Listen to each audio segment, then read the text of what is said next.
সামাজিক যোগাযোগ মাধ্যমে স্বরাষ্ট্রমন্ত্রী সালাউদ্দিন আহমেদকে নিয়ে দৈনিক ইত্তেফাকের ডিজাইন সম্বলিত একটি ফটোকার্ড প্রচার করা হয়েছে। এতে দাবি করা হচ্ছে যে রামেসা ধর্ষণ ও হত্যার ঘটনা বিচ্ছিন্ন ঘটনা শিরোনামে স্বরাষ্ট্রমন্ত্রী মন্তব্য করেছেন। বিভিন্ন ভুয়া ফেসবুক অ্যাকাউন্ট থেকে এরকম দাবি করা হয়েছে, তবে অনুসন্ধানে জানা যায় এটি সত্য নয়। বিষয়টি সম্পূর্ণ মিথ্যা ও বানোয়াট। বিস্তারিত রুমানা আক্তারের রিপোর্টে। সম্প্রতি স্বরাষ্ট্রমন্ত্রী সালাউদ্দিন আহমেদকে নিয়ে রামিসা ধর্ষণ ও হত্যার ঘটনা বিচ্ছিন্ন ঘটনা শীর্ষক শিরোনামে দৈনিক ইত্তেফাকের ডিজাইন সংবলিত একটি ফটোকার্ড প্রচার করা হয়েছে। এ নিয়ে চলছে নানা সমালোচনা। ডিজিটাল প্রযুক্তির সহায়তায় দৈনিক ইত্তেফাক কর্তৃক প্রকাশিত ভিন্ন একটি ফটোকার্ড এডিট করে এই ফটোকার্ডটি তৈরি করা হয়েছে।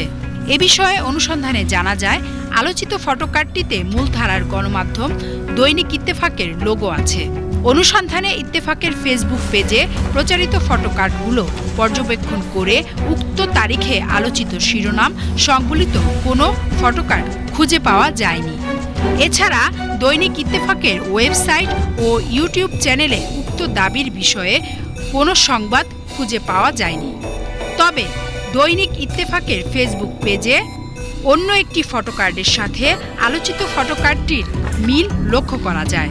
উক্ত ফটোকার্ডটি পর্যবেক্ষণ করে দেখা যায় এটির সাথে দৈনিক ইত্তেফাকের লোগো এবং সালাউদ্দিন আহমেদের ছবির মিল রয়েছে।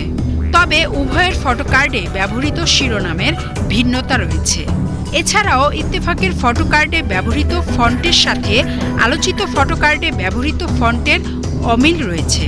অর্থাৎ দৈনিক ইত্তেফাকের এই ফটোকার্ডটি এডিট করেই আলোচিত ফটোকার্ডটি তৈরি করা হয়েছে।